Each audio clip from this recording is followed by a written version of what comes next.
Manuel, se derogó una ley que tuvo sus implicaciones en su momento cuando se aprobó una ley de prohibición total de la minería metálica en nuestro país. ¿Están de acuerdo con estos términos absolutos como una prohibición total, y se ha aprobado una nueva ya con una regulación principalmente para explotación y aprovechamiento estatal? El problema principal con la aprobación de esta ley es que no existió ningún estudio que comprobara que se podía extraer superando la vulnerabilidad que ya teníamos. Fíjense que en la ley de la prohibición de la minería metálica existen tres considerandos. Hay uno que es bien importante, que es el considerando número 4, que dice que en 2010 el Programa de Medio Ambiente de las Naciones Unidas clasificó a El Salvador como el segundo país con mayor deterioro ambiental. Solo nos ganaba Haití. Y más adelante el estudio que sí se tenía fue un estudio del sector minero metálico del Ministerio de Medio Ambiente, donde decía que las condiciones de estrés hídrico que se tenían en ese momento, eso fue en 2011, sí. Que las condiciones de estrés hídrico que tenían no eran favorables para la extracción minera. Con base en esos considerandos y los demás, porque aquí le mencioné el 4 y el 6, pues se prohibió la minería metálica. Entonces, para abrogar esta ley y para poder aprobar una nueva, tenía que haber un estudio que demostrara que habíamos superado esta vulnerabilidad, que habíamos superado este deterioro ambiental, que habíamos hecho, digamos, algún tipo de compensación desde 2017 hasta acá, y no se hizo en ese sentido la minería metálica. Si llega a la conclusión que en el país la minería metálica no es factible, es porque hay estudios técnicos que nos dicen que el tamaño del país, la ubicación de los yacimientos mineros y toda una serie de condiciones hacen que este problema, es decir, en vez de tener una solución, tengas un problema. Fíjate que yo tuve la oportunidad, en la experiencia de mi vida, de trabajar para lo que es la consultoría y el cierre de los activos de los pasivos ambientales mineros ya por 2016. Okay. Y imagínate, y no se ha cerrado todavía el ciclo de la minería y las afectaciones que tuvo en el pasado, en ese momento. Y una de mis conclusiones de mi estudio en ese momento fue, y creo que es parte importante de esto, es que a pesar que hubo minería en esos lugares, se sacó mucho oro, plata inclusive. Hay lugares que son municipios que le llaman momentos mineros, por ejemplo, esta zona de San Sebastián, está hablando del Divisadero, San Carlos, todas estas zonas, Jocoro, eran zonas mineras. Pero a pesar que fueron zonas mineras, los lugares más pobres del país están en la zona oriental. Es decir, que la minería, sui generis, no da desarrollo. Y es un concepto equivocado, porque el desarrollo no solamente es crecimiento económico, el desarrollo también te habla de la integralidad. Por eso hoy hablamos de desarrollo sostenible y sustentable. Y el desarrollo sostenible y sustentable significa que los recursos de hoy tenés que llevarlos también para el futuro, porque no los puedes pensar en tu presente, también tenés que pensar en el futuro de los demás. Y si estás diciendo que la ubicación de los yacimientos, en este caso de materiales, porque no solamente hoy se habla de oro, plata, hay otros materiales, sí, se encuentran donde están las principales cuencas del país, y una de las cuencas más afectadas que es la cuenca del río Lempa, tenés la cuenca del Jiboa, es decir, tenés en la parte ahí del río Grande. Básicamente estás hablando que podés exponer bajo una mala praxis el agua de la población. La versión oficial de muchos de los diputados de Nuevas Ideas, que con 57 votos se aprobó esta ley, fue esto. Sabemos que genera esta actividad de empleos, genera desarrollo y también dinero para invertir después en políticas públicas. ¿Están de acuerdo? No necesariamente. Es decir, oro no vamos a comer, sí, ni vamos a beber. Y más que esto, tampoco sabemos cuál es el desarrollo de la industria. Es decir, básicamente no crecimiento económico es sinónimo de desarrollo. Hay muchas variables, y yo creo que una de las variables más importantes es el consenso, y esta ley se saca fuera de consenso y, por supuesto, pues sin un criterio técnico adecuadamente planteado. El presidente Bukele publicó en su cuenta de X que, según los estudios realizados, solo el 4% del área potencial de identificación tendría al menos 50 millones de onzas de oro, valorados actualmente en 131 mil millones de dólares, equivalentes al 380% del Producto Interno Bruto de El Salvador. Bajo esta premisa es lo que también ahora se ha tocado. Pero no hay estudio. Pero se aprobó la ley sin han existido estudios han previos. habido otros estudios. Antes por algo vinieron las empresas mineras. Hay un estimado, pero no hay un estudio que asegure que eso esta ley les habilita para ir a hacer los estudios necesarios y poder ir a ver dónde están. Sobre la existencia del oro y no sobre el impacto ambiental, que es la decisión gravísima que se tomó. Yo creo que aquí el punto de partida es la coherencia que tenemos en esto, porque anteriormente, en el pasado, inclusive los actores políticos que hoy lo defienden, pues es decir, celebraban el hecho que se había prohibido la minería, y eso no fue hace 20, 30 años, eso fue hace un par de años. Eso implica de que realmente el problema es de coherencias también, de unas coherencias terribles, donde necesitamos, y creo que es el punto, y lo vuelvo a repetir nuevamente, hago el énfasis, una ley con las implicaciones que tiene para la vida, para el medio ambiente, para la existencia del país, no se tuvo que haber tomado a la ligera. Una simulación de estudio, una plenaria planteada en una época, digámoslo, donde la gente está más preocupada pues, por el fin de año que por realmente estos temas, creo que no se tomó adecuadamente, creo que no ha sido la mejor decisión. Creo que hay muchos actores sociales que se han manifestado, de la academia, la iglesia, organizaciones, etcétera, que también tenían que ser escuchados. La Asamblea Legislativa debe ser un órgano en el cual se genere control, se discuta, porque ese es el fin del parlamentarismo. No simplemente pues, observar, valorar y obviamente aprobar. Entonces yo creo de que falta discusión. Es un tema demasiado delicado para tomarse tan a la ligera.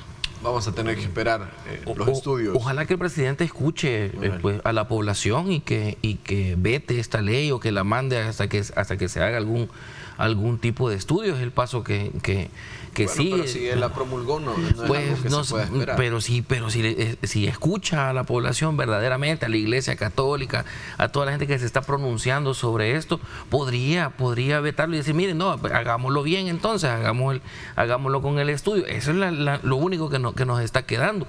Ya las demás opciones, tal vez en otra ocasión platicamos sobre esto, de lo que está pidiendo el Fondo Monetario Internacional. Ya se hizo lo de los municipios, el mismo lunes se aprobó lo de los municipios, lo del Bitcoin, lo de la reducción del gasto corriente.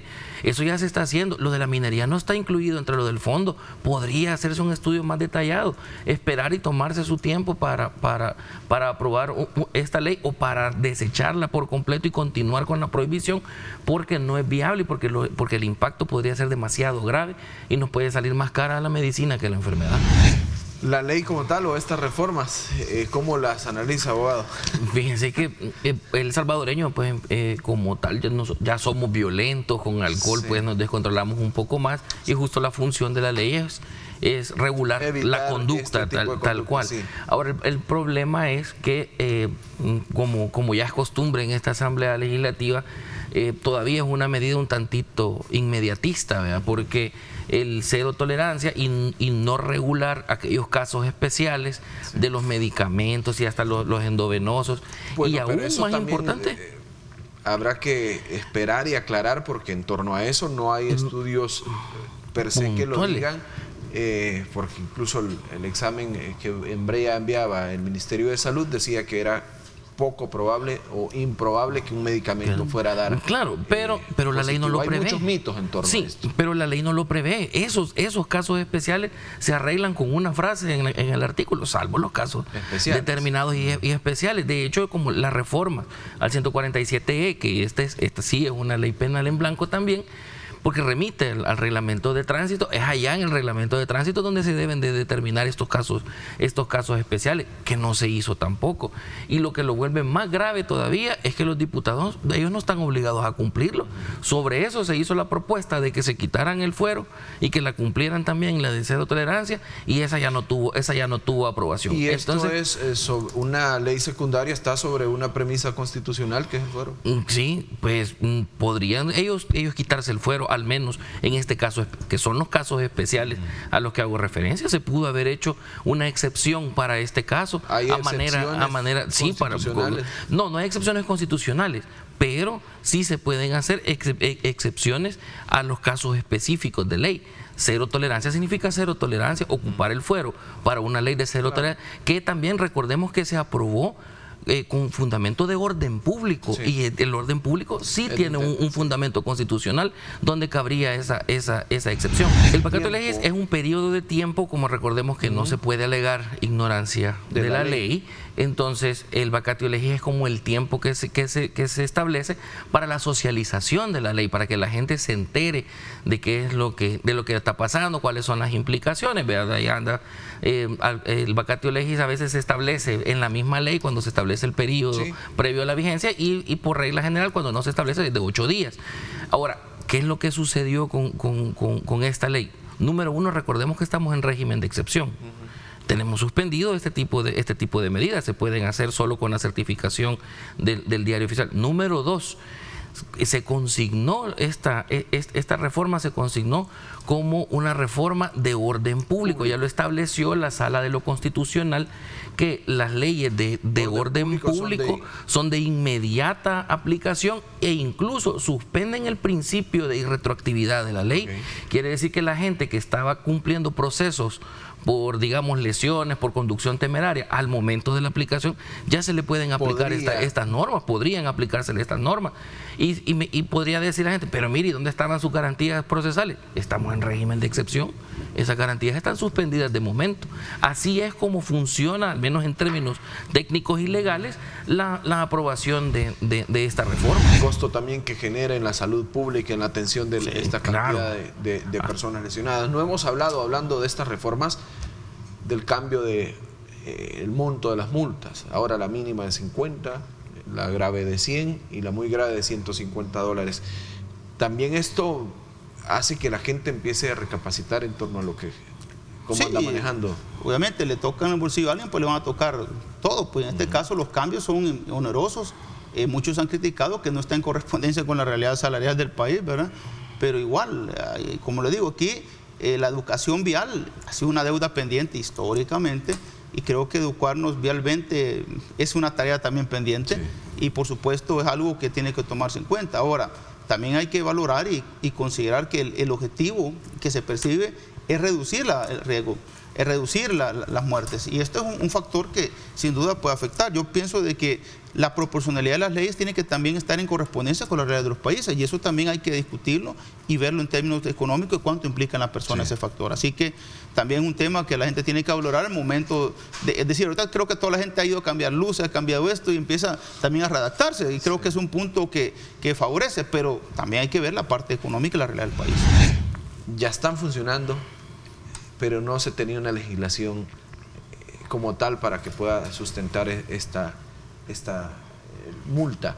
Como se analiza también que se sigue adaptando la normativa para las realidades del país. El problema que tenía este sistema de fotomultas previo a las reformas y a la regulación que se tiene ahora, es de que violaba el derecho de defensa, ¿verdad? Sino que inmediatamente pasaba, estaba la foto y se le aplicaba la multa, entonces no tenía derecho de debatirla. Ahora sí, pues se puede rebatir con un procedimiento administrativo. Obviamente que si está la foto, pues es muy difícil, pero tenía que garantizársele a la gente el derecho de rebatir pues este tipo de multas. Entonces todo esto va llevando al aseguramiento. Recordemos que esto ya no tiene nada que ver con el consumo de alcohol, aquí van todas. Aquí va a estacionarse en la ciclovía con lo de las multas, igualmente estacionarse en las zonas de la ciclovía, estar tapando portones, todititas las demás, tener vencidas las licencias, no refrendar la tarjeta. Entonces las reformas tendientes hacia las multas ya son para abarcar al resto de conductores. Ya no va específicamente para los conductores temerarios, sino para el resto de conductores, también para irnos ordenando en este tipo de cuestiones. ¿Qué opinión les merece? Ya se hizo el nombramiento, una ratificación de la elección del nuevo fiscal general de la República. Se eligió dentro de los dos que se presentaron al señor Rodolfo Delgado para un segundo periodo. ¿Cómo han visto el papel del fiscal general de la República y ahora le dan los diputados un aval para un segundo periodo? Ya se preveía la reelección de él. De hecho, buena parte del consenso se logró con el caso de los jesuitas y el trabajo pues que se ha tenido en la judicialización. Creo yo de que pues ya era, digamos, casi que de trámite, no había pues mayor discusión sobre este tema, estaban quizás más pendientes en otras discusiones. El trabajo que se ha realizado pues por parte de la Fiscalía en el contexto del Plan Control Territorial y lo demás, pues no ha sido malo, eso es innegable, pues eso no se puede negar.